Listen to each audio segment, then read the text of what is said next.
Gav vide hvorfor og hvordan planter gror. Det kan jeg fortælle dig. Jeg skal bruge en god madpakke til at vokse. Den består af masser af vand,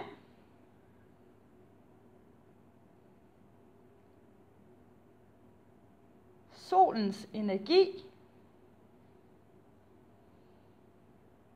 og kuldioxid. Lad os zoome ind på mit blad. Jeg er et grønkorn.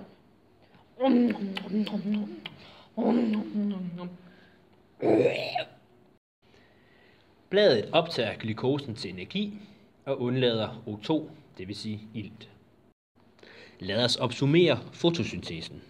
6H2O, altså vand, plus 6 CO2, altså kuldioxid, plus solenergi, bliver til C6H12O6, altså glukose, og 6O2, altså ilt.